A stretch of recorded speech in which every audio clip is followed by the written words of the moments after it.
Nous poursuivons notre route et passons les frontières de la Republika Srpska, la République serbe de Bosnie. Le même fleuve qu'à Sanski Most, le même paysage, la même langue, une histoire commune. Mais depuis la guerre, c'est un autre pays. La frontière entre Sanski Most et Prijedor correspond au tracé du front des derniers jours de la guerre. C'est ainsi qu'elle a été fixée à Dayton. Mais une fois la paix revenue, elle est restée une ligne de front. Les Serbes ne vont pas à Sanski Most. Presque aucun Bosniaque ne se risque à Prijedor ou Kozarac, où la moitié de la population était musulmane autrefois. Keraterm, à la périphérie de Prijedor. Autrefois, une usine de céramique. L'un des camps de la mort dont a parlé Eva Klonovska. 3000 musulmans y ont été internés, torturés et tués. L'insigne des fascistes serbes, dessiné sur une poubelle. Un bouquet de fleurs déposé sur la poignée d'une porte fermée. Aucune trace des crimes qui ont été perpétrés ici. Le nom des victimes, des hommes déportés et assassinés de Prijedor et de Kozarac sont consignés dans ce livre.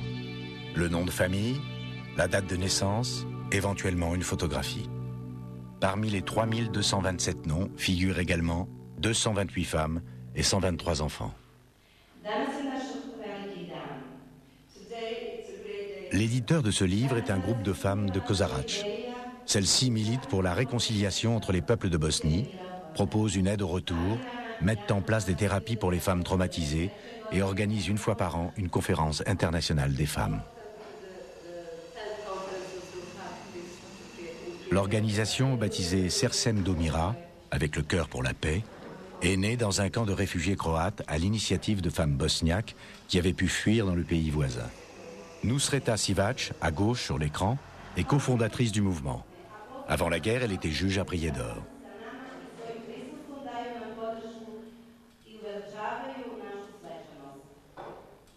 En 1992, elle a été arrêtée et, comme la plupart des juristes et des intellectuels musulmans, internée dans le camp d'Omarska. Elle aussi se bat avec le cœur pour la paix. Mais elle se bat également contre l'oubli. Au programme de la rencontre annuelle figure une visite des camps.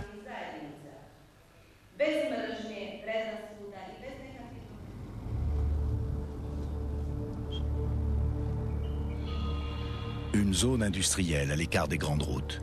Jusqu'en 1992, c'était une mine. Après 1992, le nom d'Omarska est devenu synonyme de torture et de viol.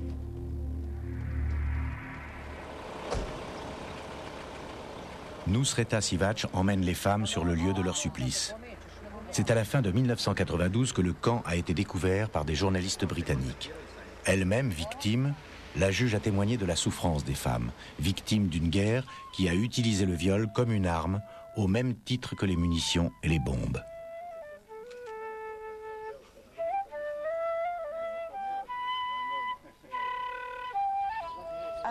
M. Souda, l'organisatrice de la conférence, a annoncé la visite des femmes aux autorités policières.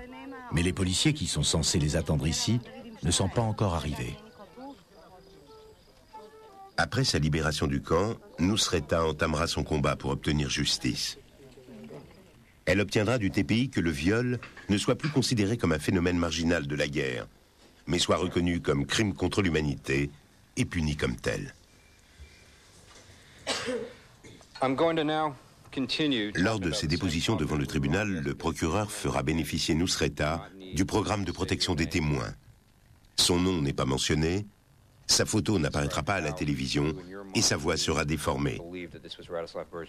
Des mesures prises pour éviter des actes de vengeance de certains accusés, à l'époque encore en liberté. Grâce à son courage, certains des violeurs ont été condamnés.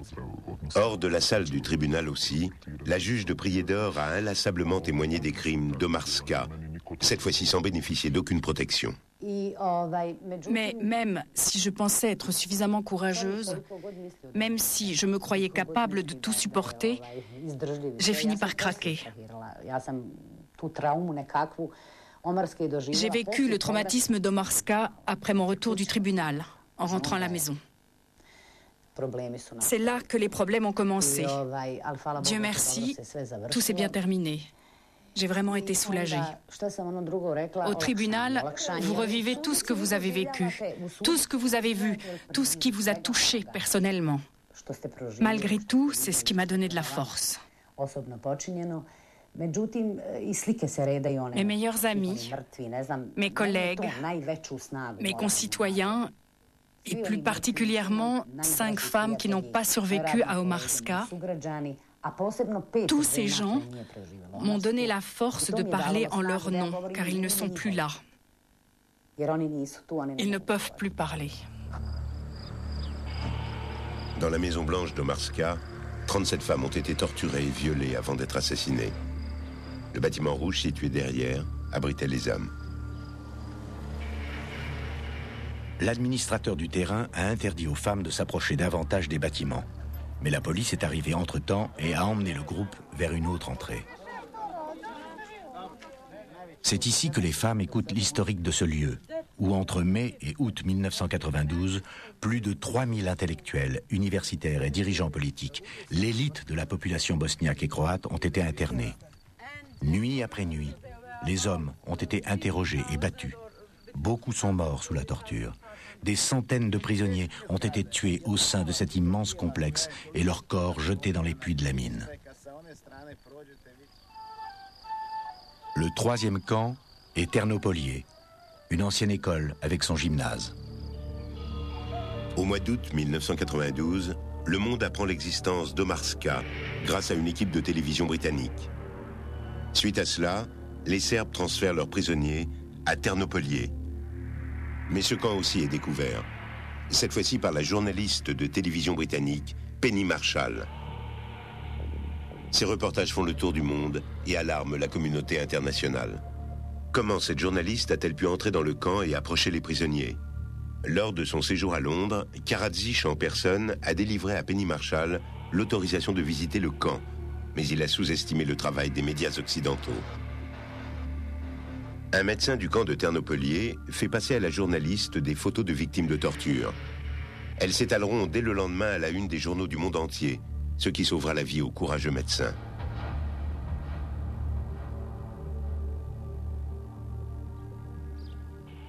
L'ancienne maison des femmes du camp. Rien ne rappelle celles qui ont été torturées et violées avant d'être assassinées. Au bord de la route, en face de la maison des femmes, un aigle serbe en pierre, à la mémoire des valeureux soldats serbes. Le souvenir des femmes musulmanes violées dans ce bâtiment par des pilotes de chars reste présent dans le cœur des femmes de Kozarac.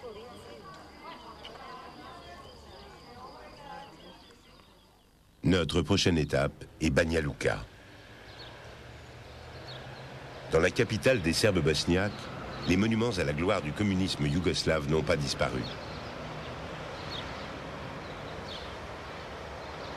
Aux yeux des Serbes, la Yougoslavie n'était qu'une métaphore politique de la Grande Serbie. Après l'effondrement de la Yougoslavie de Tito, l'Église orthodoxe deviendra le chantre de l'idéologie de la Grande Serbie et la construction de la cathédrale serbe orthodoxe devant le Parlement, le symbole d'un État serbe ethniquement pur.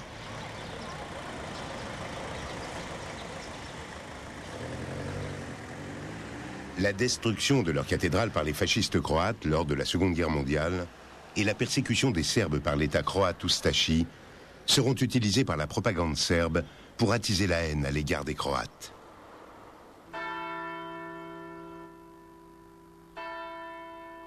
La cathédrale est la résidence de l'évêque catholique croate de Banja Luka. Pour les Serbes de Bosnie, un repère de la haine anti-serbe, une base du Vatican. Ils n'oseront pas s'y attaquer.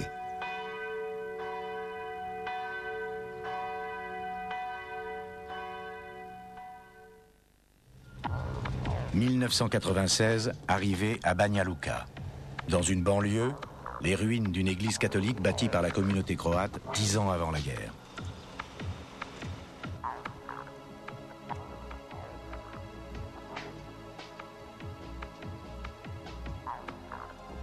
Mais l'église n'a pas été détruite lors des combats. À Banja Luka, il n'y a pas eu de combat. Ici, on a fait sauter à la dynamite tout ce qui n'était pas serbe. Les Croates ne devaient plus jamais pouvoir vivre ici.